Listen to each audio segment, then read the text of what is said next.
Hello again. Well, today I went to a car boot sale. I bought some records.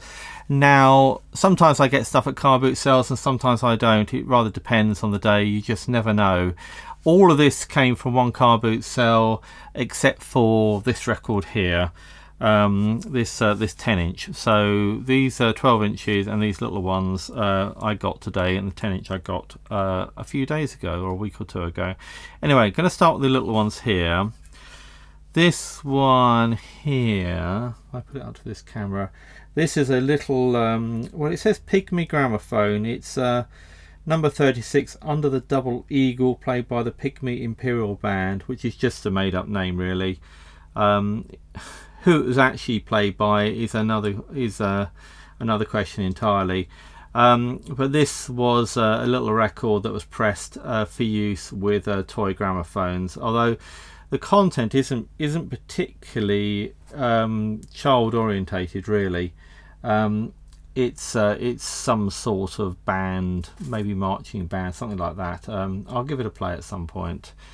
On the other side we've got Riviera Rose, which is apparently played by the Pygmy Orchestra. Again, may or may not be the same people that play the other side. And this is actually marked as a waltz, so that's rather nice. Just out of interest, let's find a ruler and see how big that is. So that's that 5.5 inches or so. I think that's what it's supposed to be. So that's that one. That's a nice little find. I don't think I have a Pygmy gramophone record before, or up until this point. This little one here, this is a Bell, the Bell. Now, this is made by the same people that made the sort of Edison Bell Winner records, and prior to about 1912, or from 1908ish to 1912, they used the Bell on their main sort of label before they went to Winner, and they brought the label back, or the name back, in the 1920s for little records like this. Now this really is a children's record. This is Mary Had a Little Lamb on that side, and on the other side Sing a Song of Sixpence. So I won't be playing that one on YouTube because that's definitely a kid's record.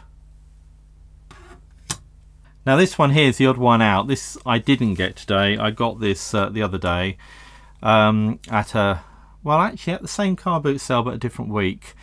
Now what caught my interest on this one was it said His Master's Voice private record, the Wee Cooper of Fife. Yeah, that may be worth or maybe a good thing, I don't know. And on the other side, Border Ballad. This is also singer male voice double quartet. Yeah, so it said private record, but what was interesting was that the person selling it to me insisted that they'd looked it up and it was some sort of speed test record. And I looked at this label and I looked at this label and I thought, well, it's something a bit different because it says private record and it's a yellow label. It's not a sort of usual colour for a H&V label, but I thought there's nothing on there that indicates it's speed test. And it was only later that I actually paid attention to the sleeve that it came in, or the cover as I should call them, because they weren't called sleeves at the time.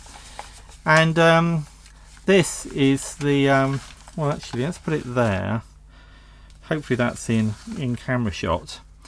And you can see on there it says use His Master's Voice speed tester. And although I'm sure the guy said that he'd looked it up, I'm fairly sure, I suspect, put it that way, that he was just reading this sleeve and assuming that because this record was in this sleeve,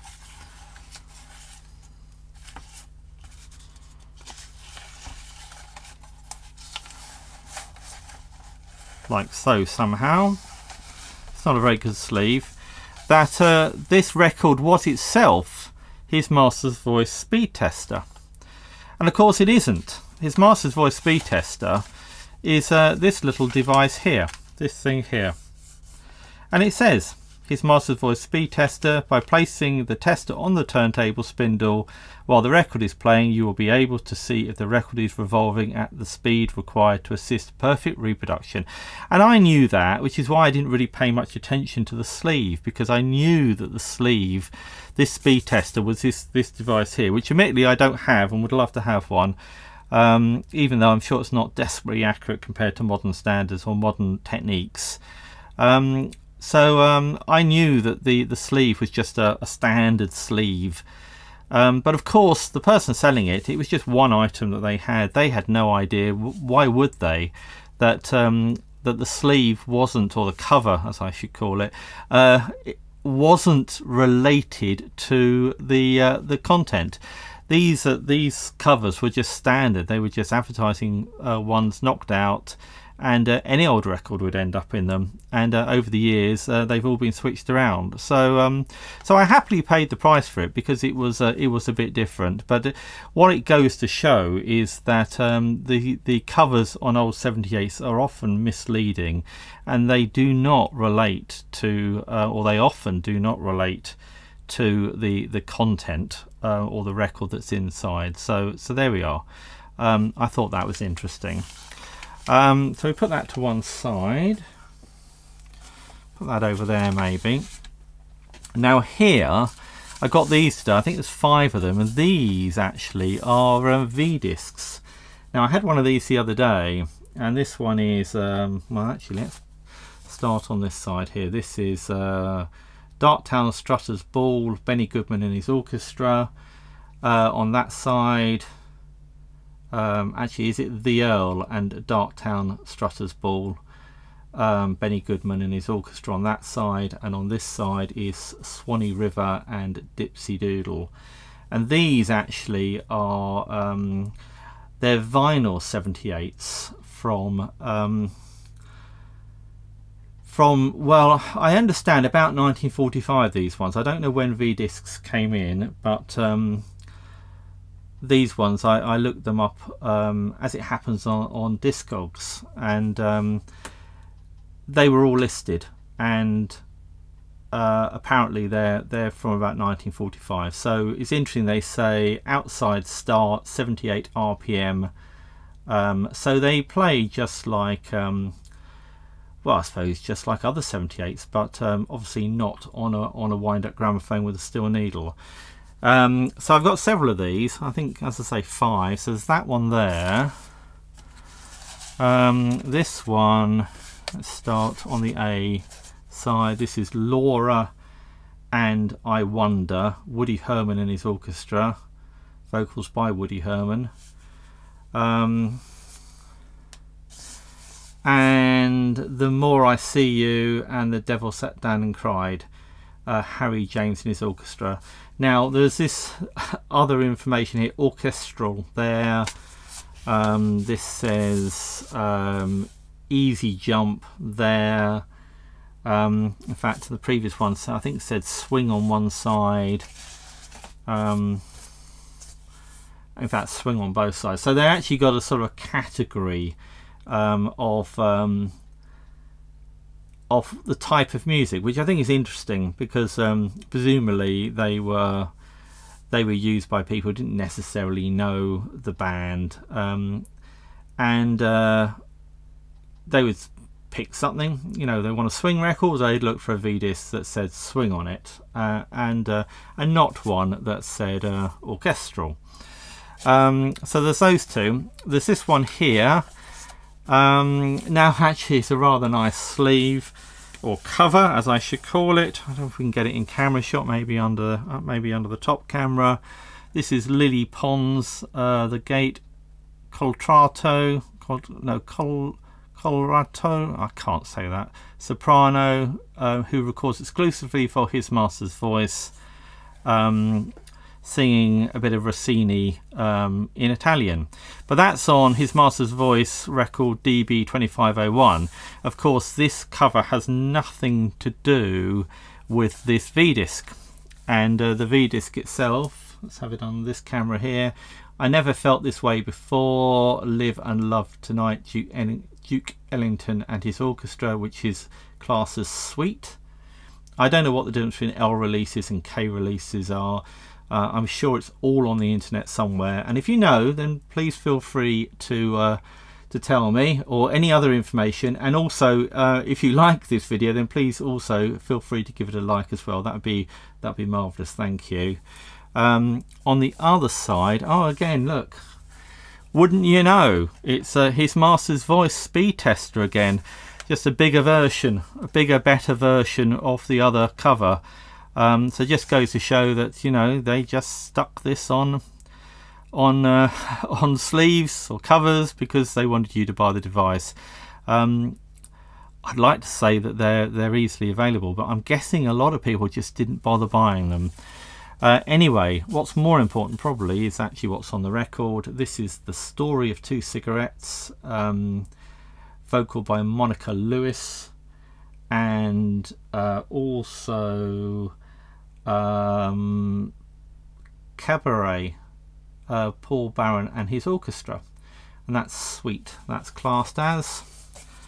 And this one here, More Than You Know.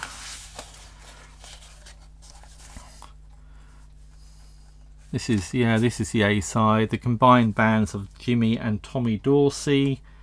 That's a Suite release as well, or Suite.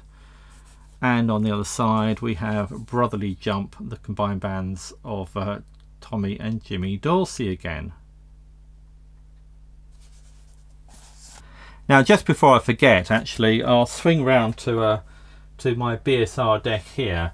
Now, I do use this to play shellac 78s, but I'm actually looking forward to playing some of these V-discs on here, because I think as it's got a decent 78 cartridge, which I did actually show putting in another video, it should actually sound pretty good with these V-discs. So anyway, that's sitting there on the bench, or on beside the bench, and I will be using it to play these records. Now, fortunately, I suspect I won't be able to play them and upload them on YouTube for copyright reasons. I suspect all of them will be in copyright and will cause me problems. So I'm sorry about that, but there we go. This one here, Penthouse Serenade.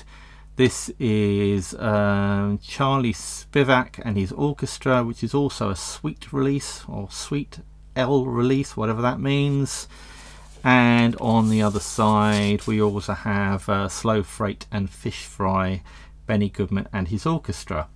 Now, I do have another couple of V-discs, both actually bought on different days at the same car boot sale. One possibly by the same, or possibly bought from the same person that I bought these from, and I'll have to dig them out. And I think certainly one of them is vinyl. One of them I'm not sure about. I'm just gonna have to have a look. But maybe I'll get them out and compare them to these. There are some variations in labels with V-discs. All of these have got the same sort, but there's at least one other sort that I'm aware of. Anyway, there we go. A few things I've bought at the car boot sale. Now, I have lots of other things I have bought at car boot sales which I have yet to show, mainly due to time. So I'll do some videos of those, and I have other videos in production as well, but I just very quickly wanted to show just a few things that I picked up, and the sorts of things that I am still able to pull out the wild with a bit of luck. Anyway, that's it for now. Thanks for watching. If you've enjoyed the video, then you might like to watch this one too, and I'll see you in the next one.